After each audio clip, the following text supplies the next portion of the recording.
ଜୟ ଜଗନ୍ନାଥ ସମସ୍ତଙ୍କୁ ସୁପ୍ରଭାତ। ତ ଆମେ ଆଭରେଜ କ୍ଲାସ ବିଷୟରେ ପଢୁଥିଲେ।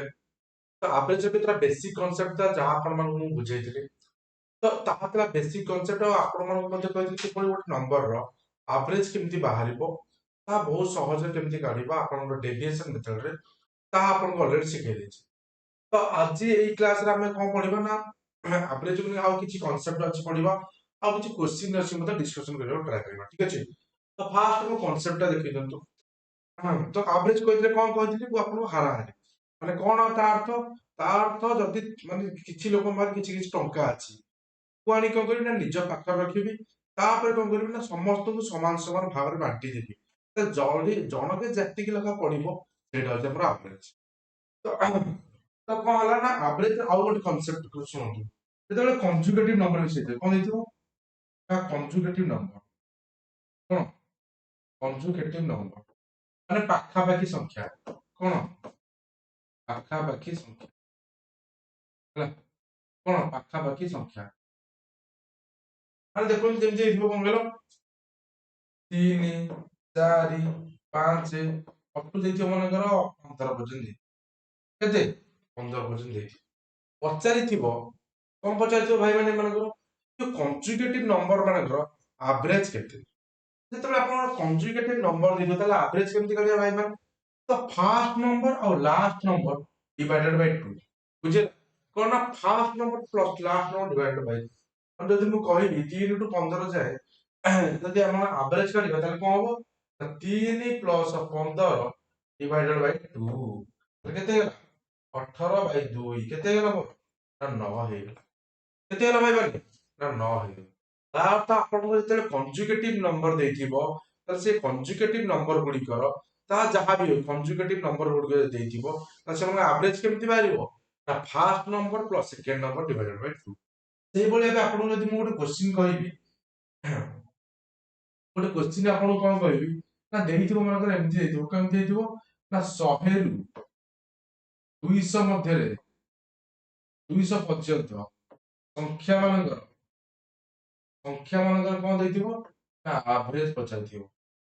ଆଭରେଜ ପଚାରିଥିବ ତା ଅର୍ଥ ମୁଁ କହିପାରିବି 100 ଆସିବ, ତାପରେ କେତେ 101 ଆସିବ, ଅପ ଟୁ କୋଉ ଯାଏ ରହିବ ନା 200 ରହିବ। କଣ ରହିବ ନା 200 ରହିବ। ତାହେଲେ ମୁଁ ଯଦି କହିବି ଏମାନଙ୍କର ଆଭରେଜ କେତେ ହବ ଦେଖନ୍ତୁ ଇଏ ସବୁ ପାଖାପାଖି ସଂଖ୍ୟା।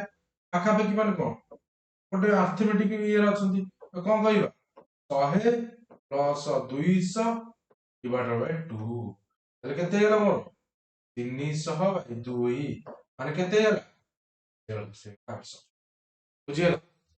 ତ ପାଖାପାଖି ସଂଖ୍ୟା ଭିତରେ ଯଦି ଆପଣଙ୍କର କୌଣସି ଗୋଟେ କଣ କହିଲ ଆର୍ଥମେଟିକ ପ୍ରୋଗ୍ରେସନ ଥିବେ ମାନେ ଏପି ରେ ଥିବେ ତାହା ଆପଣ ଏପି ଜିପି ଆଉ କଣ ଏପି ଜିପି ଏଗୁଡିକ ମଧ୍ୟ ଆପଣ ପଢିବା, ବ୍ୟସ୍ତ ହବାର କିଛି ନାହିଁ ହେଲା। ଯେତେବେଳେ ଏପି ରେ ଥିବ ଏପି ରେ ମାନେ କଣ ଦେଖନ୍ତୁ କେମିତି ଥିବ ଏପି ରେ ଆପଣଙ୍କର ଏପି ରେ ଏମିତି ଦେଖୁଥିବ। ଏପି ରେ କେମିତି ଥିବ ମନେକର ମୁଁ କହିବି 5 10 15 20 ଅପ ଟୁ ଏମିତି ଥିବ କୋଉ ଯାଏ ନା 295 ଯାଏ ଥିବ। ଏପି ମାନେ କଣ ନା ୟାଠୁ ଇଏ 5 ଇଏ 5 ଅଧିକ ଇଏ 5 ଅଧିକ ଇଏ 5 ଅଧିକ ଏମିତି କୋଉ ଯାଏ ଅଛି ନା 295 ଯାଏ ଅଛି। ଯଦି ଏମାନଙ୍କର ଆଭରେଜ ପଚାରିଥିବ କଣ କରିବେ ସେଇଭଳି ଭାବେ କିଛି କରିବାର ନାହିଁ। ଯେହେତୁ ଏମାନେ କଣ ନା ଏପି ରେ ଅଛନ୍ତି ଏମାନଙ୍କର ଆଭରେଜ ମଧ୍ୟ କେମିତି ବାହାରିବ term plus last term divided Bai କଣ 2 ଫାଷ୍ଟ ଟର୍ମ ପ୍ଲସ କଣ ଲାଷ୍ଟ ଟର୍ମ ଡିଭାଇଡେଡ ବାଇ କଣ ଡିଭାଇଡେଡ ବାଇ କେତେ 2 ତାହେଲେ କେତେ ହେଇଗଲା ସେ ପ୍ଲସ 295 ବାଇ 2 କେତେ ହେଇଗଲା ନା 300 ବାଇ 2 ମାନେ କେତେ ଆପଣଙ୍କର ଆନ୍ସର ଆସିବ ଆନ୍ସର ଆସିବ 150। ବୁଝିପାରୁଛନ୍ତି କେତେ ଆସିବ ନା 150 ଆପଣଙ୍କର ଆନ୍ସର। ବୁଝିହଉଛି ନା ବୁଝିହଉନି। ତ ଏହା ଥିଲା ଆପଣଙ୍କର ନା ଆର୍ଥମେଟିକ ରେ ଥିବା ଆର୍ଥମେଟିକ ପ୍ରୋଗ୍ରେସନ ରେ ଥିବା ମାନେ ଏପି ରେ ଥିବା କଣ ଏପି ରେ ଥିବା ସଂଖ୍ୟା ମାନେ ଆଉ କଣ କନଜୁଗେଟିଭ ନମ୍ବର ମାନଙ୍କର କନଜୁଗେଟିଭ ନମ୍ବର ଗୁଡିକର କଣ କଣ କରିଥିଲେ ନା ଆଭରେଜ କରିଥିଲେ କଣ ଆଭରେଜ କରିଥିଲେ। ୟା ବ୍ୟତୀତ ଆଉ ଗୋଟେ କିଛି ଜିନିଷ ଅଛି ଯାହା ବିଷୟରେ ମଧ୍ୟ ଆମେ ଜାଣିବା। ଏବେ କ୍ୱେଶ୍ଚିନ୍ ଆସିଲେ ଆପଣ ମାନେ କରିପାରିବେ କନଜୁଗେଟିଭ ନମ୍ବର କିମ୍ବା ଆର୍ଥମେଟିକ ମିନ୍ ରେ ଥିବା ନମ୍ବର ଗୁଡିକର ଆଭରେଜ ଆଇ ହୋପ କି ସମସ୍ତେ ଏହାର ଜାଣିପାରିବେ। ଆଉ ଗୋଟେ ଜିନିଷ ଦେଖନ୍ତୁ ବହୁତ ମୋଷ୍ଟ ଇମ୍ପୋର୍ଟାଣ୍ଟ ଯଦି କହିବି ଏଟା ହଉଛି କଣ ମୋଷ୍ଟ ଇମ୍ପୋର୍ଟାଣ୍ଟ ହେଲା। ଦେଖନ୍ତୁ କଣ କହୁଛି କନସେପ୍ଟ ଭଲସେ କନସେପ୍ଟ ଟା ବୁଝନ୍ତୁ। କନସେପ୍ଟ କଣ କହୁଛି, ମନେକର ଏମିତି କ୍ୱେଶ୍ଚିନ୍ ଦେଇଥିବ 30 ଜଣ ପିଲା ଆସୁଛନ୍ତି ଗୋଟେ ସ୍କୁଲ ହେଲା। 30 ଜଣ ପିଲାଙ୍କର ମାନେ ଗୋଟେ ସେକ୍ସନ ସ୍କୁଲରେ ଗୋଟେ ସେକ୍ସନ ଅଛି। ଦଶମ କ୍ଲାସରେ 10th କ୍ଲାସରେ ଗୋଟେ ଦିଟା ସେକ୍ସନ ଅଛି। କଣ ଅଛି ନା ସେକ୍ସନ ଏ ଆଉ କଣ ନା ସେକ୍ସନ ବି। 30 ଜଣ ପିଲାଙ୍କର 30 ଜଣ ସେକ୍ସନ ଏ ରେ ଅଛନ୍ତି 30 ଜଣ ପିଲା, ସେମାନଙ୍କ ଆଭରେଜ ହଉଛି କେତେ ନା ମନେକର ଆଭରେଜ ମାର୍କ ହଉଛି ମନେକର କେତେ ନା 50। କେତେ ହଉଛି ସେଇଭଳି ଭାବେ ସେକ୍ସନ ବି ରେ ଅଛନ୍ତି କେତେ ଜଣ ନା ସେକ୍ସନ ବି ରେ ଅଛନ୍ତି ମନେକର 40 ଜଣ। ସେମାନଙ୍କର ଆଭରେଜ ହଉଛି ମନେକର କେତେ ନା ସେମାନଙ୍କ ଆଭରେଜ ହଉଛି ମନେକର ଧରାଯାଉ କେତେ ପଚାରିଛି ଟୋଟାଲ ଯୋଉ 10th କ୍ଲାସରେ ଟୋଟାଲ ଷ୍ଟୁଡେଣ୍ଟ ଅଛି ସେମାନଙ୍କ ଆଭରେଜ କେତେ। ମାନେ ସେକ୍ସନ ଏ ରେ ଅଛନ୍ତି 30 ଜଣ ପିଲା, ତାଙ୍କ ଆଭରେଜ ହଉଛି କେତେ 50। ଆଉ ସେକ୍ସନ ବି ରେ ଅଛନ୍ତି 40 ଜଣ ପିଲା, ତାଙ୍କ ଆଭରେଜ ହଉଛି 60। ତାହେଲେ ପଚାରିଛି ଆପଣ ମାନଙ୍କୁ କଣ ନା ପଚାରିଛି ଟୋଟାଲ 10th କ୍ଲାସରେ ଯେତେ ଜଣ ପିଲା ଅଛନ୍ତି ତାଙ୍କ ଆଭରେଜ ମାର୍କ କେତେ। ଠିକ ଅଛି। ତ ଏଇଭଳି କୋଶ୍ଚିନ୍ ଯେତେବେଳେ ଆସିବ ତାର ବେସିକ ମେଥଡ ଆପଣଙ୍କୁ କଣ କହୁଛି, ମୁଁ ଆପଣଙ୍କୁ ଦିଟା ମେଥଡ ଶିଖେଇବି। ଗୋଟେ ହଉଛି ବେସିକ ମେଥଡ ଆଉ ଗୋଟେ ହଉଛି ଡେଭିଏସନ ମେଥଡ। ତ ବେସିକ ମେଥଡ କଣ କହୁଛି ଦେଖନ୍ତୁ 30 ଜଣ ପିଲାଙ୍କର ଆଭରେଜ ହଉଛି 50। ତାହେଲେ ଆପଣ ଟୋଟାଲ ମାର୍କ କେତେ ହେଇଯିବ, ତାହେଲେ ଯଦି ଆଭରେଜ ଦେଇଛି ନମ୍ବର ଟୋଟାଲ ମାର୍କ କେତେ ପାଇବ 30 ଇଣ୍ଟୁ କେତେ 50 କେତେ ହେଇଛି ଆପଣଙ୍କର ନା 1500 ହେଇଯିବ। ବୁଝିପାରିଲେ। ପୁଣି ସେଇଭଳି ଭାବେ 40 ଜଣ ପିଲାଙ୍କର ଆଭରେଜ 60, ତାହେଲେ ଟୋଟାଲ ମାର୍କ କେତେ ହେଇଯିବ 40 ଗୁଣନ 60 କେତେ ହେଇଯିବ ଆପଣଙ୍କର ନା 2400 ହେଇଯିବ। ଯଦି ତାହେଲେ ମୁଁ କହିବି ତାହେଲେ ଏଇ ଯୋଉ ଏ ସେକ୍ସନରେ ଟୋଟାଲ ମାର୍କ ପିଲା କେତେ ରଖୁଛନ୍ତି 1500 ମାର୍କ, ବି ସେକ୍ସନ କେତେ ରଖୁଛନ୍ତି ନା 2400 ମାର୍କ। ତାହେଲେ ଟୋଟାଲ କେତେ ମାର୍କ ହେଇଗଲା ଭାଇ ଆମର, ଟୋଟାଲ ହେଇଗଲା କେତେ 0093 କେତେ ହେଲା 3900 ମାର୍କ ହେଇଗଲା। ବୁଝିହଉଛି କେତେ ମାର୍କ ହେଲା 3900 ମାର୍କ। ତ ବର୍ତ୍ତମାନ ଦେଖିଲେ ଟୋଟାଲ 10th କ୍ଲାସ କେତେ ଜଣ ପିଲା ଅଛନ୍ତି, ଏଠି ଅଛନ୍ତି 30 ଜଣ ଏଠି ଅଛନ୍ତି 40 ଜଣ, ଟୋଟାଲ ପିଲା କେତେ ହେଇଗଲେ ନା 70 ଜଣ। 70 ଜଣ ଯଦି କେତେ 3900 ମାର୍କ ରଖିଲେ, ତାହେଲେ ଜଣେ କେତେ ରଖିବ 3900 ବାଇ କେତେ 70। ଶୂନ ଶୂନ କଟିଗଲା କେତେ ହେଇଯିବ 7 5 35 ରଖିଲା 4 7 5 35 ରଖିଲେ 5 ହେଲେ କେତେ 7 7 49 କେତେ 55.7 ହଉଛି କଣ ତାଙ୍କର ଆଭରେଜ। ଏଥିଲା ଆପଣଙ୍କୁ କଣ ନା ବେସିକ ମେଥଡ। ଯଦି ମୁଁ ଆକୁ ଡେଭିଏସନ ମେଥଡରେ କରିବି ତ ଦେଖନ୍ତୁ ଭାଇ ମାନେ ଡେଭିଏସନ ମେଥଡ ମୁଁ କଣ କରିବି ଆଭରେଜ କାଢିବି, ତାହେଲେ ମୁଁ କଣ କରିବି ନମ୍ବର ମାନଙ୍କ ସହିତ କିଛି କଣ ଏପଟ ସେପଟ କରିଲେ ଚଳିବ। ତ ଦେଖନ୍ତୁ କଣ କହିଲା ନା 30 ଜଣ ପିଲାଙ୍କର ଆଭରେଜ ମାର୍କ କେତେ ନା 50 କହିଲା। ଆଉ କଣ ଦେଇଛି ନା 40 ଜଣ ପିଲାଙ୍କର ଆଭରେଜ ମାର୍କ ହଉଛି କେତେ 60। ମୁଁ କଣ କରିବି ନା ଏଇ ଯୋଉ ପିଲାଙ୍କ ସଂଖ୍ୟା ଦେଇଛି ୟାକୁ କଣ କରିବି କଟାକଟି କରିପାରିବି। ଏଠି ଗୋଟେ ଶୂନ ଏଠି ଗୋଟେ ଶୂନ କଟିଗଲା। ବୁଝିପାରିଲେ। ତା ତ ମୁଁ କହିପାରିବି 3 ଜଣଙ୍କର 50 ଇଏ 4 ଜଣଙ୍କର 60। ତାହେଲେ ଏଠି ହେଲା 150 ପ୍ଲସ 4 ଜଣଙ୍କ 60 ହେଲେ କେତେ ନା 240। ଟୋଟାଲ କେତେ ହେଇଗଲା ଟୋଟାଲ ହେଇଗଲା 390। ତାହେଲେ ଇଏ 3 ପ୍ଲସ 4 କେତେ ହେଲା 7 ହେଇଗଲା। यार आंसर मते केते बाहारिबो 55.7। ବୁଝିପାରିଲେ। ଏମିତି ଆପଣ ମାନେ ମଧ୍ୟ କଣ ସହଜରେ କାଢିପାରିବେ। ବୁଝିଗଲା ନା ବୁଝିଗଲା। ଏଇଭଳି ଭାବେ ଯେତେବେଳେ ଆପଣ ମାନଙ୍କର କ୍ୱେଶ୍ଚିନ୍ ଆସିବ ନା ଅବଜରଭେସନ ଉପରେ, ତାହେଲେ ଆପଣ ମାନେ ଏଇଭଳି ଭାବରେ କାଢିପାରିବେ। ତ ଆପଣ ମାନେ ଦେଖନ୍ତୁ ଏଠି ଆପଣ କାଲକୁଲେସନ ବହୁତ ଅଧିକ ପଡୁଥିଲା, କିନ୍ତୁ ଏଠି ଆପଣ କାଲକୁଲେସନ ବହୁତ କମ ପଡୁଅଛି। ତ ଗୋଟେ କ୍ୱେଶ୍ଚିନ୍ ନେଇକି ଆମେ ଦେଖିବା।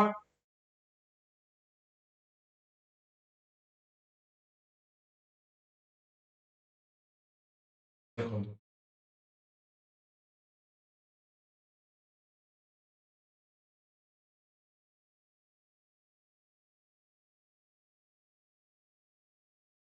ଏଇଟା ଗୋଟେ କ୍ୱେଶ୍ଚିନ୍।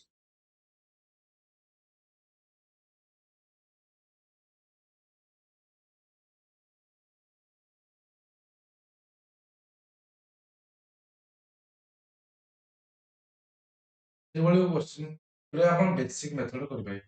ଯଦି କଟାକଟି ହଉଛି ତାହେଲେ ଆପଣ କାଟିବେ, ନହେଲେ ଆପଣ କାଟିବେ। କଣ କହିଛି କ୍ୱେଶ୍ଚିନ୍ ଦେଖନ୍ତୁ, ଯଦି ଆଭରେଜ ମାର୍କ ହବ କଣ ନା marks obtained by an examination by 8 student। ତାହେଲେ 8 ଜଣ ଷ୍ଟୁଡେଣ୍ଟ କଣ କରିଛନ୍ତି ନା 51 ମାର୍କ ରଖିଛନ୍ତି। ତାପରେ କଣ ହଉଛି and 9 other student କରିଛନ୍ତି 68। ତ ଆଭରେଜ ମାର୍କ ହବ all 17 ଷ୍ଟୁଡେଣ୍ଟ। ତାହେଲେ 8 ଜଣଙ୍କର ହଉଛି କେତେ 51, ଟୋଟାଲ କେତେ ହେଇଯିବ 8 into 51 ଫାଷ୍ଟ ତ ଟୋଟାଲ ମାର୍କ କେତେ ହେଇଯିବ 8 into 51 କେତେ 8 8 ପଞ୍ଚା 40 408 ହେଇଗଲା ଟୋଟାଲ ମାର୍କ।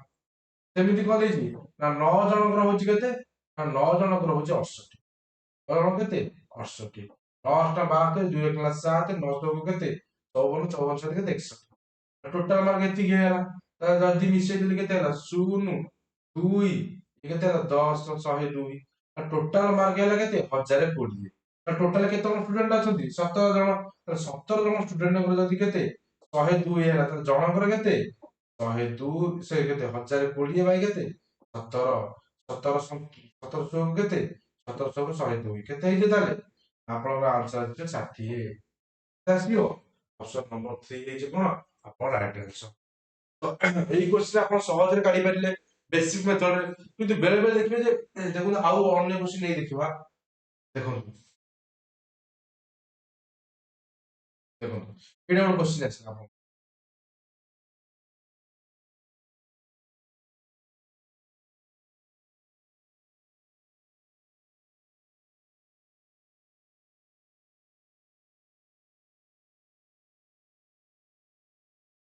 କଣ କହୁଛି କୋଶ୍ଚିନ୍ ରେ if the average mark of 3 batch ତିନିଟା ବ୍ୟାଚ୍ ଅଛି ଭାଇ ମାନେ ଗୋଟେ ବ୍ୟାଚ୍ କେତେ ଅଛନ୍ତି 55 ଜଣ ଅଛନ୍ତି ଗୋଟେ ଥିରେ 60 ଜଣ ଅଛନ୍ତି ଆଉ ଗୋଟେ ଥିରେ କଣ ଅଛି 45 ଜଣ ଅଛନ୍ତି। ତାପରେ କଣ ଦେଇଛି ନା students are respectively 50 55 60 then average mark of all student in କେତେ ବଢିଆ କୋଶ୍ଚିନ୍ ସେ କହିଲେ ତିନିଟା ବ୍ୟାଚ୍ ଅଛନ୍ତି ଭାଇ ମାନେ ଗୋଟେ ବ୍ୟାଚ୍ ଅଛନ୍ତି 55 ଜଣ ଆଉ ଗୋଟେ ଥିରେ ଅଛନ୍ତି କେତେ 60 ଜଣ ଆଉ ଗୋଟେ ଥିରେ କେତେ ଅଛନ୍ତି ନା 45 ଜଣ ଅଛନ୍ତି ହେଲା 45 ଜଣ ଅଛନ୍ତି ତାହେଲେ 55 ଜଣଙ୍କର ଯୋଉ ବ୍ୟାଚ୍ ଅଛନ୍ତି 55 ଜଣ ତାର ଆଭରେଜ ମାର୍କ କେତେ ନା 50 ଆଉ ଯୋଉଥିରେ କେତେ 60 ଜଣ ଅଛନ୍ତି ତାର ଆଭରେଜ ମାର୍କ କେତେ ନା 50 ଆଉ ଯୋଉଥିରେ କଣ ଅଛି ନା 45 ଜଣ ତାର ଆଭରେଜ ମାର୍କ କେତେ ନା ଆଭରେଜ ମାର୍କ ହଉଛି 60 ଠିକ ଅଛି ଏଭଳିଆ ରହିଲା କୋଶ୍ଚିନ୍ ବୁଝିପାରିଲେ ସମସ୍ତେ ସେ କଣ କହିଲା କୋଶ୍ଚିନ୍ ରେ ଭାଇ ମାନେ କୋଶ୍ଚିନ୍ ରେ କହିଲା ତିନିଟା ବ୍ୟାଚ୍ ପିଲା ଅଛନ୍ତି ତିନିଟା ବ୍ୟାଚ୍ ପିଲାଙ୍କର କଣ ହେଇଛି ନା ଆଭରେଜ ମାର୍କ ଦେଇଛି କେତେ ନା 50 55 60 ଆଉ ପ୍ରଥମ ବ୍ୟାଚ୍ ରେ ଅଛନ୍ତି 55 ଜଣ ସେକେଣ୍ଡ ରେ 60 ଜଣ ଥାର୍ଡ ରେ 45 ଜଣ ଠିକ ଅଛି ତ ସିଏ କଣ କହୁଛି ଦେଖନ୍ତୁ ଏତିକି ରହିଲା ତ ଟୋଟାଲ ଆଭରେଜ କେତେ ହବ ତ ଭାଇ ମାନେ ଦେଖିଲେ ୟାକୁ ଯଦି ଏଥିରେ ଗୁଣିବି ବଡ ବଡ ନମ୍ବର ଆସିବ କିନ୍ତୁ ମୋର ଦେଖିଲେ ଏଇ ଯୋଉ ନମ୍ବର ଗୁଡିକ କେତେରେ କଟୁଛି ନା କଟୁନି କଟୁଛି କେତେରେ କଟୁଛି ଇଏ 11 କଟୁଛି 5 ରେ 11 ଇଏ 12 ଇଏ କେତେ ନା 9 ବର୍ତ୍ତମାନ ଆଉ କୋଉଥିରେ କଟୁଛି କି କଟୁନି ତାର ବର୍ତ୍ତମାନ କଣ କରିବି ନା ଏଇଟାକୁ ଏଥିରେ ଗୁଣିବେ ଏଇଟା ଗୋଟେ ଗୁଣିଲେ କେତେ ହେଇଯିବ ନା 550 ହେଇଯିବ ଏଠି ଏ କେତେରେ ଗୁଣିଲେ କେତେ ହବ 12 5 60 ଶୂନ ଲଗା 6 12 60 ଏକ 66 6 60 ହେଇଯିବ ତାର 9 ଅଛି 60 ଅଛି ଗୁଣିଲେ କେତେ ହବ ନା 6 9 54 କେତେ 540 ଟୋଟାଲ ମାର୍କ ହେଇଗଲା ଏତିକି ମିଶେଇ ଦିଅନ୍ତୁ ମିଶେଇ ଦେଲେ କେତେ ହେଇଛି ଆପଣଙ୍କର ଇଏ ହେଇଛି କେତେ ନା 40 ଏଠି 7 700 1200 1200 500 ହେଇଛି କେତେ ନା 1750 ଟୋଟାଲ କେତେ ହେଇଯିବ 1750 ବୁଝିପାରିଲେ 1750 জন ବର୍ତ୍ତମାନ 55 60 45 ଲୋକ ନାହାନ୍ତି ବର୍ତ୍ତମାନ କେତେ ଅଛନ୍ତି 11 12 ଆଉ 9 ଜଣ ଅଛନ୍ତି 11 12 ଆଉ 9 ଜଣ ଅଛନ୍ତି ବୁଝିପାରିଲେ 11 12 ଆଉ 9 ଜଣ ତାହେଲେ କେତେ ହେଲା ଟୋଟାଲ ଦେଖିଲେ ଭାଇ ମାନେ 11 ଇଏ 12 କେତେ ହେଲା 11 12 ହେଇଗଲା ଆପଣଙ୍କର କେତେ ନା 23 23 ପ୍ଲସ 9 ହେଇଗଲେ କେତେ ଆପଣଙ୍କର 23 ପ୍ଲସ 9 ହେଇଗଲେ ଆପଣଙ୍କର କେତେ ହେଇଗଲେ କେତେ ହେଇଗଲେ ଠିକ ଅଛି ଟି କେତେ ହେଇଗଲେ ନା 32 ହେଇଗଲେ 32 ହେଲେ କଟୁଛି କୋଉଥିରେ କଟୁଛି କି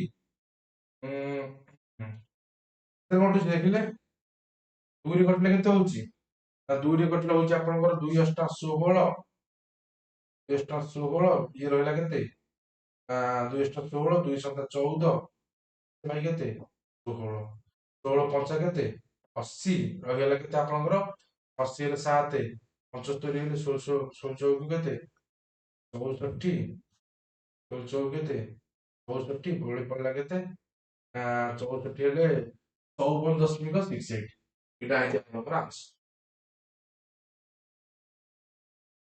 ତ ଭାଇ ମାନେ ଏପର୍ଯ୍ୟନ୍ତ ଆମେ ଡେଭିଏସନ ଶିଖିନେ ହେଲା ଡେଭିଏସନ ମେଥଡ କଣ କହୁଛି ଆପଣ ମାନଙ୍କୁ ଆପଣ ମାନେ ଯେମିତି ଜାଣିଥିବେ ଡେଭିଏସନ ମେଥଡ କଣ କହୁଛି ଆପଣ ଦେଖ ତ ଡେଭିଏସନ ମେଥଡ କେମିତି କରିପାରିବା ଏଇ କୋଶ୍ଚିନ୍ ଗୁଡିକ ଡେଭିଏସନ ମେଥଡ କେମିତି କରିପାରିବା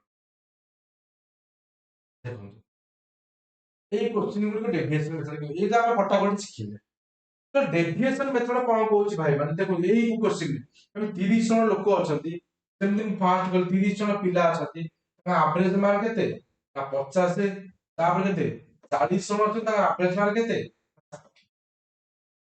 ଡେଭିଏସନ ଆମେ କଣ ଶିଖିବା ତାର ମୁଁ କଣ ଶୂନ ଶୂନ କଟିଗଲା ତା ଆଭରେଜ କାଢି ଏମାନଙ୍କ ଟୋଟାଲ ଆଭରେଜ କାଢି ନା ଆଭରେଜ କାଢି ଅନେକର ଆଭରେଜ ହଉଛି 50 କେତେ ଥର ଯାଉ 50 ଥର କେତେ ଥର ଯାଉ 50 ଥର ଇଏ କେତେ ଅଧିକ ଭାଇ ମାନେ ଶୂନ ଅଧିକ ଇଏ କେତେ ଅଧିକ ନା 10 ଅଧିକ ବର୍ତ୍ତମାନ ଶୂନ କୁ 3 ରେ ଗୁଣା ଯାଉ କେତେ ହେଇଯିବ ନା ଶୂନ ହେଇଯିବ 10 କୁ 4 ରେ ଗୁଣା ଯାଉ କେତେ ହେଇଯିବ ନା 40 ହେଇଯିବ କେତେ ହେଇଯିବ ଆମର କେତେ ହେଇଯିବ 40 ହେଇଯିବ ବୁଝିହଉଛି 40 ହେଇଯିବ ବର୍ତ୍ତମାନ କଣ କରିବି ନା ଇଏ 3 ପ୍ଲସ 4 କେତେ ହେଇଯିବ 7 ହେଇଯିବ ତାହେଲେ କେତେ 50 ପ୍ଲସ କଣ ଆରି ପଏଣ୍ଟ 35 ହେଲେ କେତେ ହେଇଯିବ 55.7 ଠିକ ଅଛି ଦେଖିଲେ ଭାଇ ମାନେ ଆମେ ଏଠି 55.7 କାଢିଥିଲେ 55.7 କାଢିଥିଲେ କି ହଁ 55 ଠିକ ଅଛି ତ ଏଇଆ ରହିଲା ଆପଣଙ୍କର କଣ ଡେଭିଏସନ ମେଥଡ ବୁଝିପାରିଲେ ଯେ ଡେଭିଏସନ ମେଥଡ ମାନେ କଣ ଯାହା ଗୋଟେ ଆପଣ ନେଇକି କଣ କରିପାରିବେ ଆଭରେଜ କାଢିପାରିବେ ସେମିତି ଏଇ କ୍ୱେଶ୍ଚିନ୍ ଟା ଦେଖନ୍ତୁ ଏଇ କ୍ୱେଶ୍ଚିନ୍ ଟା କଣ ଦେଇଛି ଆପଣଙ୍କୁ ସେକେଣ୍ଡ କ୍ୱେଶ୍ଚିନ୍ ଟାରେ ନା 8 ଜଣଙ୍କର ଥିଲା 51 ଜଣଙ୍କର ଥିଲା 51 9 ଜଣଙ୍କର ଥିଲା କେତେ 68 କେତେ ଥିଲା ତାହେଲେ ମୁଁ ଆଭରେଜ ମାନ କାଢିବି ନା କଣ କାଢିବି ଆଭରେଜ କାଢିବି ନା ଅନେକର ଧରାଯାଉ କେତେ ନା 51 ଆଭରେଜ କେତେ ଦେବେ 51 ଧରାଯାଉ ତାହେଲେ ଇଏ କେତେ ଅଧିକ ଶୂନ ଅଧିକ ଇଏ କେତେ ଅଧିକ ନା 17 ଅଧିକ ବୁଝିହଉଛି କେତେ ଅଧିକ 17 ଅଧିକ ତାହେଲେ ଭାଇ ମାନେ ଶୂନ କୁ ଏ 8 ରୁ କେତେ ହେଇଯିବ ଶୂନ ହେଇଯିବ 17 ନୂଆ କେତେ ହେଇଯିବ 17 ନୁ ଆପଣ ମାନେ ଜାଣିଥିଲେ 153 କେତେ ହେଇଯିବ 153 ଇଏ 8 ପ୍ଲସ 9 8 ପ୍ଲସ 9 କେତେ ହେଇଗଲା ନା 17 ହେଇଗଲା ତାହେଲେ ଦେଖିଲେ ଭାଇ ମାନେ 51 ପ୍ଲସ 153 ବାଇ 17 କେତେ ହେଲା 9 ତାହେଲେ କେତେ ବାହାରି ପଡିଲା ଆପଣଙ୍କର 60 ବାହାରି ପଡିଲା ଯେତେ ଆପଣଙ୍କୁ ଏତେ ଗୁଣାଗୁଣି କରିବାକୁ ପଡିଲା ତ ଏହା ଥିଲା ଆପଣଙ୍କ ଭାଇ ମାନେ ଡେଭିଏସନ ମେଥଡ ବହୁତ କନସେପଚୁଆଲ ମେଥଡ ସମସ୍ତେ ବୁଝିବା ପାଇଁ ଟ୍ରାଏ କରନ୍ତୁ ଯଦି ନ ବୁଝି ପାରୁଛନ୍ତି ତାହେଲେ ଆମର ଡେସ୍କ୍ରିପସନରେ ଆମର ଟେଲିଗ୍ରାମର ଗ୍ରୁପ ଦିଆଯାଇଛି ସେଠାରେ ଆପଣ ନେଇ ଜଏନ୍ ହୋଇକି ଆମକୁ ଡିସ୍କସନରେ କଣ କରିପାରିବେ ନା ପଚାରି ପାରିବେ ଠିକ ଅଛି ବୁଝିହଉଛି ନା ବୁଝି ହଉନି ତ ଏଇଭଳି ଭାବରେ ଆପଣ ମାନେ କଣ କରିପାରିବେ ନା କୋଶ୍ଚିନ୍ ଗୁଡିକୁ ସଲ୍ଭ ଦେଖନ୍ତୁ ଏଇ କୋଶ୍ଚିନ୍ ମଧ୍ୟ ଆପଣ କରିପାରିବେ ଏଠି ମଧ୍ୟ ଡେଭିଏସନ ଲଗେଇ ପାରିବେ ଡେଭିଏସନ ଲଗେଇ ପାରନ୍ତି ଦେଖନ୍ତୁ ଆଭରେଜ କାଢିବି ମନେକର ଆଭରେଜ କେତେ ଯାଉ ମନେକର ଆଭରେଜ ହଉ 55 କେତେ ହଉ ନା 55 ତାହେଲେ ଦେଖିଲେ ମାନେ ଇଏ କେତେ ସାନ ନା 5 ସାନ ଇଏ କେତେ ଅଧିକ 5 ଅଧିକ ଇଏ କେତେ ନା 0 ଅଧିକ ବର୍ତ୍ତମାନ ଏଇ -5 କୁ ଏଥିରେ ଗୁଣିବେ କେତେ ହେଇଯିବ ନା -55 ଏଇ 5 କୁ ଏଥିରେ ଗୁଣିବେ କେତେ ହେଇଯିବ +45 ହେଇଯିବ କେତେ ହେଇଯିବ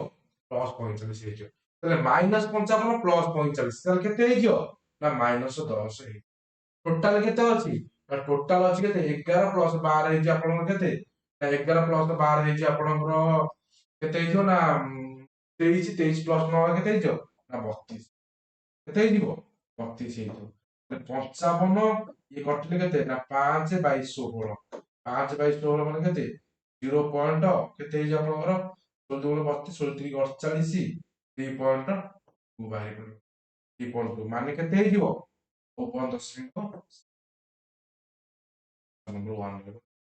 ଯେହେତୁ ଆପଣ ମାନେ ଏଠି କାଟିଲେ 54.6 ଏଠି ବାହାରିଲା ମଧ୍ୟ 54.6 ତ ଏଇଭଳି ଭାବରେ ଆପଣ ମାନେ କଣ କରିପାରିବେ ନା ଡେଭିଏସନ ମେଥଡରେ ଆଭରେଜ କୁ କରିପାରିବେ ଠିକ ଅଛି ବୁଝିପାରିଲେ ନା ବୁଝିପାରିଲେ ତାପରେ ନେକ୍ସଟ କ୍ୱେଶ୍ଚନ ଦେଖିବା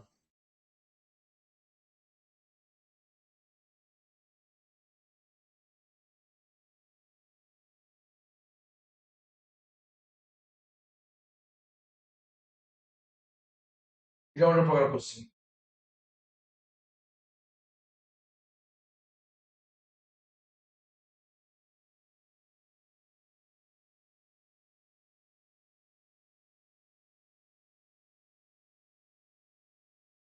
କଣ ଦେଲା ନା ଆଭରେଜ ଗୋଟେ 5% ଜଣ ଲୋକ ଅଛନ୍ତି ସେମାନଙ୍କ ସିଟିଂ ଇନ ଏ ବୋଟ କଣ ହଉଛି ନା 5 ଜଣ ଲୋକ ଆଭରେଜ ଗୋଟେ 5% ସିଟିଂ ଇନ ଏ ବୋଟ ହେଇଛି 38 and the person sitting in the bound with what is the weight of boat ସେ କଣ କହିଲେ ଭାଇ ମାନେ, କହିଲା ପାଞ୍ଚ ଗୋଟେ ବୋଟ ଅଛି, ଏମିତି ଗୋଟେ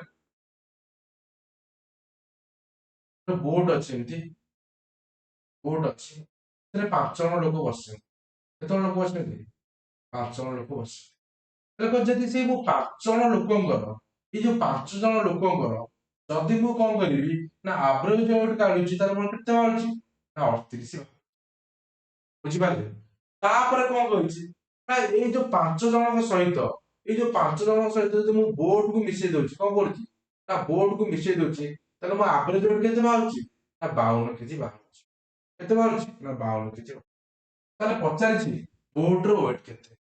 ତ ଏଇ କୋଶ୍ଚିନ୍ କୁ ଆପଣ ମାନେ ବେସିକ ରୁ ମଧ୍ୟ କରିପାରିବେ। କେମିତି କରିପାରିବେ? ମୁଁ ଆପଣଙ୍କୁ ଡେଭିଏସନ ମେଥଡ ମଧ୍ୟ ବତାଇବି, ବେସିକ ରେ ମଧ୍ୟ ପଚାରିବି। 5 ଜଣଙ୍କର ୱେଟ ହଉଛି 38। ଟୋଟାଲ କେତେ ହେଇଯିବ? 5×8 = 40, ଶୂନ ଥିଲା 4, 5 5 ପ୍ଲସ 5 15, 15 4 କେତେ ନା 109। ଟୋଟାଲ ୱେଟ 5 ଜଣଙ୍କର କେତେ ନା 109। ବର୍ତ୍ତମାନ ଇଏ 5 ଜଣ ପ୍ଲସ ବୋଟ କେତେ ହେଇଗଲା? ଟୋଟାଲ ନା 6 ଜଣ ହେଇଗଲେ। 6 ଜଣ ଆଭରେଜ ୱେଟ କେତେ ନା 52। କେତେ? 6 ଦୁଗୁଣେ 12, 2 ଗୁଣେ 1, 6 ପଞ୍ଚା 30, 30 ଏକ କେତେ ନା 30 ଏକ 31। ତାହେଲେ ଟୋଟାଲ ହେଇଗଲା 312 ୱେଟ ବୋର୍ଡ ସହିତ ମିଶିକି। ଏ 5 ଜଣଙ୍କର ହେଲା 190। ତାହେଲେ ଖାଲି ବୋର୍ଡରେ କେତେ ନା 312 ମାଇନସ କେତେ 190। କେତେ ହେଇଯିବ ତାହେଲେ? 2 11 ରୁ 9 ଗଲେ କେତେ ହେଇଯିବ? 2 122। କେତେ ହେଇଯିବ ଆପଣଙ୍କର? ଅପସନ ନମ୍ବର 2 ହେଇଯିବ। ବୁଝିପାରିଲେ ସମସ୍ତେ? ସମସ୍ତେ ବୁଝିପାରିଲେ? ଏଇଭଳି ଭାବେ ଆପଣ ମାନେ ଏଇ କୋଶ୍ଚିନ୍ ଟାକୁ ମଧ୍ୟ କରିପାରିବେ। ଯଦି ମୁଁ ଡେଭିଏସନ ରେ କରିଥାନ୍ତି, କେତେ ଦେଖିଲେ ଭାଇ ମାନେ? ଦେଖନ୍ତୁ, ଯଦି ଡେଭିଏସନ ରେ କରିଥାନ୍ତି ତାହେଲେ ଦେଖନ୍ତୁ କେମିତି ହେଇଥାନ୍ତା। ତାହେଲେ ଭାଇ ମାନେ ଦେଖିଲେ 5 ଜଣଙ୍କର ହଉଛି କେତେ? 5 ଜଣଙ୍କର ହଉଛି କେତେ ନା 38। ବୁଝିପାରିଲେ? ଆଉ ଗୋଟେ ଲୋକ ଅଛି ଯାହାର ଆଭରେଜ ଗୋଟେ ଦେଇନି, ପଚାରିଛି ମନେକର x, ୟାର କେତେ ନା x। ଟୋଟାଲ ଇଏ 5, ଇଏ କେତେ? ଟୋଟାଲ କେତେ ହଉଛି ନା ଆଭରେଜ ଗୋଟେ 52। କେତେ ହଉଛି ନା 52 ହଉଛି। ତାହେଲେ ଭାଇ ମାନେ ଦେଖିଲେ ଏଇଟା କେତେ କମ ଆଭରେଜ ଠୁ ନା -14 କମ। କେତେ ହେଲା ନା -14 କମ। ତାଠୁ ମୁଁ କହିପାରିବି ୟାର କାଲି ବତେଇଛି ଆପଣଙ୍କୁ ଡେଭିଏସନ କଲା ବେଳେ, ତାହେଲେ ୟାର ମୂଲ୍ୟ କେମିତି ବାହାରିବ ନା 52। 52 ତ ଆଭରେଜ ଗୋଟେ ରହିଲା। ଏଠି -14 ଅଛି। କେତେ ଜଣଙ୍କର ନା 5 ଜଣଙ୍କର। କଣ ପାଇଁ ଏଠି ଦେଖନ୍ତୁ, କାଲି କହିଥିଲି କଣ ପାଇଁ ଏଠି ମିଶା ହବ? ତାହେଲେ ପ୍ଲସ ହବ, ଏଠି ମାଇନସ ଅଛି ପ୍ଲସ ହବ। 14 ଇଏ 5, 14 ଗୁଣନ 5, ତାହେଲେ କେତେ ହେଇଯିବ ଭାଇ ମାନେ ମୋର? 52 ପ୍ଲସ କେତେ 14 5 70।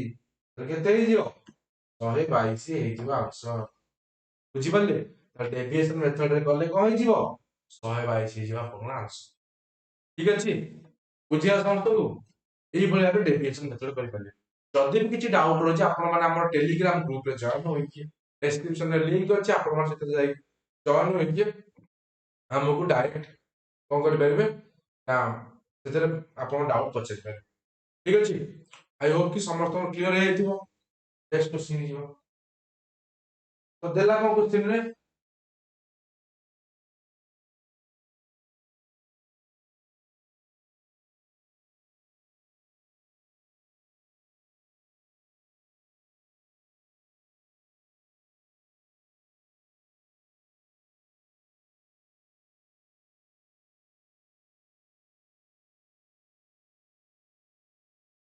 ସହଜ କ୍ୱେଶ୍ଚିନ। ସହଜ କ୍ୱେଶ୍ଚିନ ଟା ଭାଇ ମାନେ।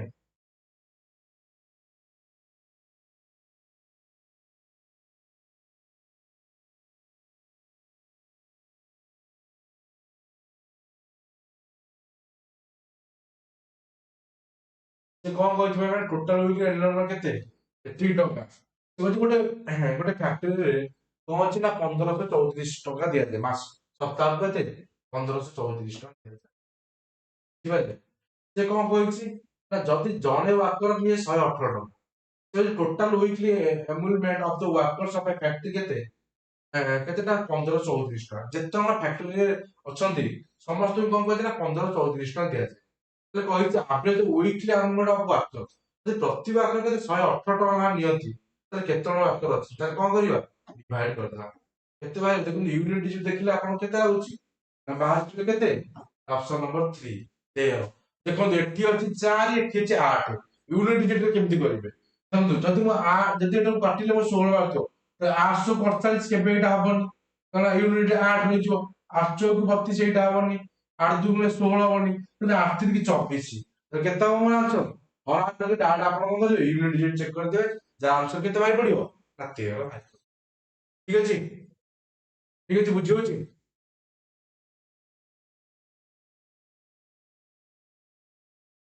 ଦେଖନ୍ତୁ ଏଇଟା ଗୋଟେ କ୍ୱେଶ୍ଚନ।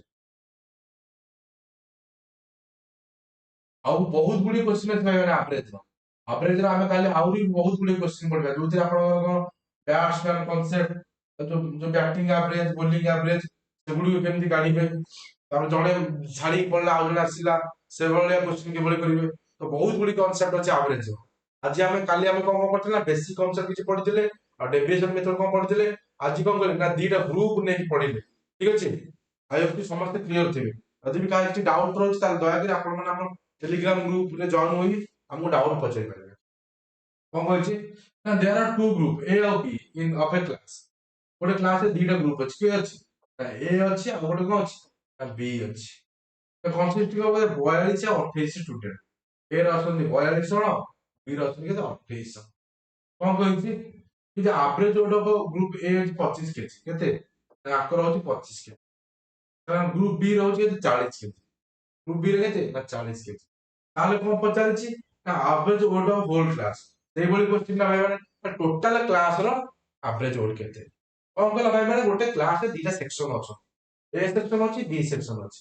ଏ ସେକ୍ସନ ଅଛନ୍ତି 42 ଜଣ, ବି ସେକ୍ସନ ଅଛନ୍ତି 28 ଜଣ। ଆଉ ଏ ସେକ୍ସନ ଟୋଟାଲ କେତେ ଆଭରେଜ କେତେ ନା 25, ବି ସେକ୍ସନ ଆଭରେଜ ହଉଛି 40। ଟୋଟାଲ କେତେ? ତ ଭାଇ ମାନେ ଦେଖିଲେ ଏଇଟା 7 ରେ କଟୁଛି କି ନା ହଁ 742, 700 କେତେ 28। ପୁଣି ଥରେ କାଟୁଛି କେତେ 2 ରେ କାଟୁଛି 3, ଇଏ ରହିଗଲା 2। ବୁଝିପାରିଲେ?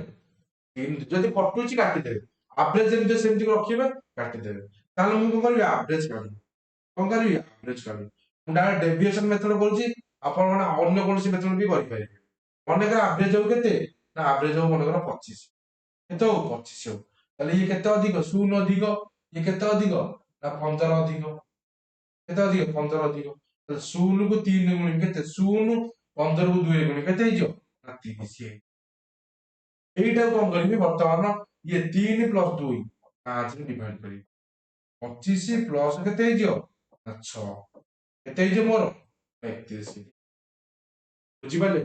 ଦେଖନ୍ତୁ ଭାଇ ମାନେ ଡେଭିଏସନ ମେଥଡ କଲେ କେତେ ସହଜରେ ଆଉ ଶୀଘ୍ର ଶୀଘ୍ର ଆନ୍ସର ବାହାରୁଛି। ବୁଝିପାରିଲେ ନା ବୁଝିପାରିଲେ? ବହୁତ ସହଜରେ ଭାଇ ମାନେ 25 ପ୍ଲସ ଦେଖନ୍ତୁ ୟାକୁ ମୁଁ କାଟିଦେବି, ନହେଲେ ଆପଣ ଡାଇରେକ୍ଟ ଆକୁ କାଟନ୍ତୁ କେତେ ନା 14 ରେ କାଟେ 14 ଦୁଗୁଣେ 42, 14 ସରି 14 ଦୁଗୁଣେ 42, 14 ଦୁଗୁଣେ 28। ବୁଝିପାରିଲେ ନା ବୁଝିପାରିଲେ? ଯେକୌଣସି ଯଦି ଆପଣ ମାନେ ମନେ କରିବେ ଯଦି ଆଭରେଜ କେତେ 40, ମନେକର ଆଭରେଜ ନେଇଥାନ୍ତେ 40, କେତେ ନେଇଥାନ୍ତେ ତାହେଲେ ଇଏ 0, ଇଏ କେତେ ନା -15, କେତେ -15, -15 ଇଣ୍ଟୁ 3 କେତେ -75, 0 ଇଣ୍ଟୁ 2 0, କେତେ ହେଲା -75 ବାଇ କେତେ 3 ପ୍ଲସ 2 କେତେ ହେଲା 5, କେତେ 40 ମାଇନସ କେତେ 40 ମାଇନସ କେତେ ହେଇଥାନ୍ତା 15। ବୁଝିପାରିଲେ?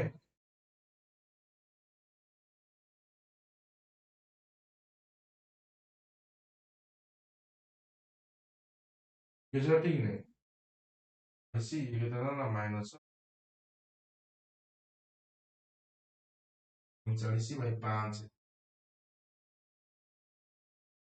15 3 45 ନା 15 3 45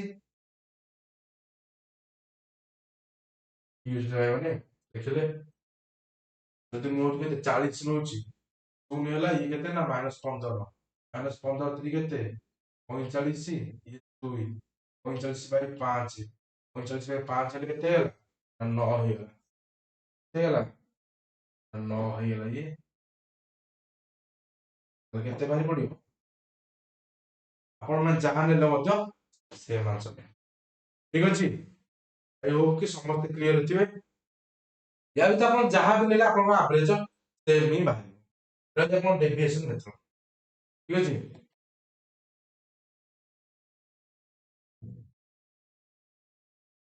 ଦେଖନ୍ତୁ ଆଉ ଗୋଟେ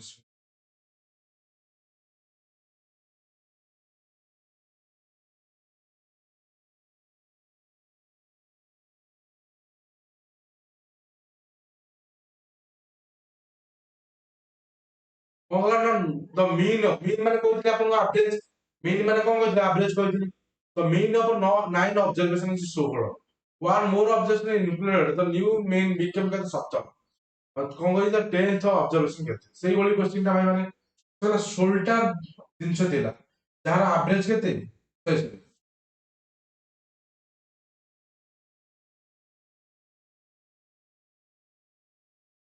କଣ କହୁଛି ଆପଣଙ୍କୁ ନା 9 ଅବଜରଭେସନ ଥିଲା। ତ ମିନ୍ ଅଫ 9 ଅବଜରଭେସନ 9ଟା ଜିନିଷ ଥିଲା ତାଙ୍କର ଆଭରେଜ ହଉଛି କେତେ ନା 16। ବୁଝିପାରିଲେ ତାହେଲେ ୱାନ୍ ମୋର ଅବଜରଭେସନ ଇଜ ଇନକ୍ଲୁଡେଡ। ତାହେଲେ ଗୋଟେ ଅବଜରଭେସନ ଇନକ୍ଲୁଡ କଲା ପରେ ଗୋଟେ ଅବଜରଭେସନ ଇନକ୍ଲୁଡ କଲା ପରେ ମାନେ କିଛି ଜାଣିନି ମୂଲ୍ୟ କେତେ ଜାଣିନି କଣ ମୂଲ୍ୟ ହଉ x। ଏଇ ଯୋଉ ଗୋଟେ ଅବଜରଭେସନ ଇନକ୍ଲୁଡ କଲା ପରେ ଏଇ ଯୋଉ 10ଟା ଜିନିଷର ଅବଜରଭେସନ ର ତାହେଲେ ଟୋଟାଲ ଆଭରେଜ କେତେ ହେଲା ନା 17 ହେଇଗଲା। ତାହେଲେ ପଚାରିଛି ଏଇ 10 ନମ୍ବର ଜିନିଷର ମୂଲ୍ୟ କେତେ। ଠିକ ଅଛି 10 ନମ୍ବର ଜିନିଷର ମୂଲ୍ୟ କେତେ।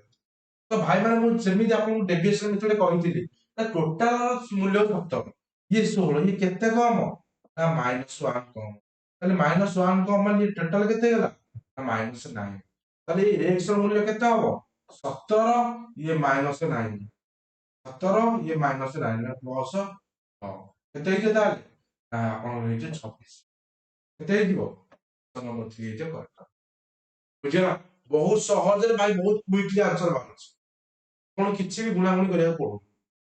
ବୁଝିପାରିଲେ ତ ଡାଇରେକ୍ଟ ଡେଭିଏସନ କରୁ ଟୋଟାଲ ଜିନିଷର ଆଭରେଜ ହଉଛି 17 କିନ୍ତୁ ଏ 9ଟା ଜିନିଷ ଦେଇଛି 16 ତାହେଲେ -1 -1 ହେଲେ -1 ଇଏ 9ଟା ଜିନିଷ ତାହେଲେ -9 ଇଏ ହେଲା 17ଟା ଜିନିଷ ୟାର ଆଭରେଜ ହଉଛି କେତେ ତାହେଲେ ଏଠି -9 ଟା ଏଠି ଆସିକି କଣ ହେଲା ନା ପ୍ଲସ ହେଇଗଲା 17 ପ୍ଲସ 9 କେତେ ହେଇଗଲା ମୋର ଆନ୍ସର ନା 26 ହେଇଗଲା ଆନ୍ସର। ଠିକ ଅଛି କେତେ ହେଇଗଲା ନା 26 ହେଇଗଲା ଆନ୍ସର।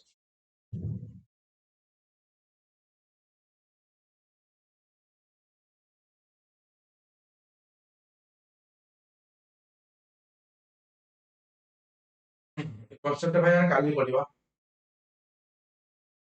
ଠିକ ଅଛି ତ ଆଜି ପାଇଁ ଭାଇ କ୍ଲାସ ଏତିକି ଥାଉ ଦେଖା ହବ ପୁଣି କାଲି କ୍ଲାସରେ। ଯଦି ଆପଣଙ୍କର କିଛି ବି ଡାଉଟ ଥାଏ ଦୟାକରି ଆମର କମେଣ୍ଟ ସେକ୍ସନରେ ବତାନ୍ତୁ କିମ୍ବା ଆପଣଙ୍କର ଟେଲିଗ୍ରାମ ଯୋଉ ଗ୍ରୁପରେ ଜଏନ ହୋଇ ଡିସ୍କସନ ଗ୍ରୁପରେ ଯାଇ ଆପଣ ଡାଇରେକ୍ଟ ସେଟା ପଚାରି ପାରିବେ। ଠିକ ଅଛି ଆଜି ପାଇଁ ଭାଇ କ୍ଲାସ ଏତିକି ଥାଉ। ଜୟ ଜଗନ୍ନାଥ ସମସ୍ତେ ପଢୁଥାନ୍ତୁ। ଯଦି ବି କାହାର କିଛି ଡାଉଟ ରହୁଛି ତାହେଲେ ଆପଣ ମାନେ ଆମକୁ ପଚାରି ପାରିବେ ଆଉ ଆପଣ ମାନେ ଆମକୁ ସପୋର୍ଟ କରୁଥାନ୍ତୁ ଆଉ ଆମ ଚ୍ୟାନେଲକୁ ସବସ୍କ୍ରାଇବ କରିକି ଆମକୁ ଫ୍ରେଣ୍ଡ ସର୍କଲରେ ଆପଣ ମାନେ ମଧ୍ୟ କଣ ସେୟାର କରନ୍ତୁ। ଜୟ ଜଗନ୍ନାଥ ସମସ୍ତଙ୍କୁ।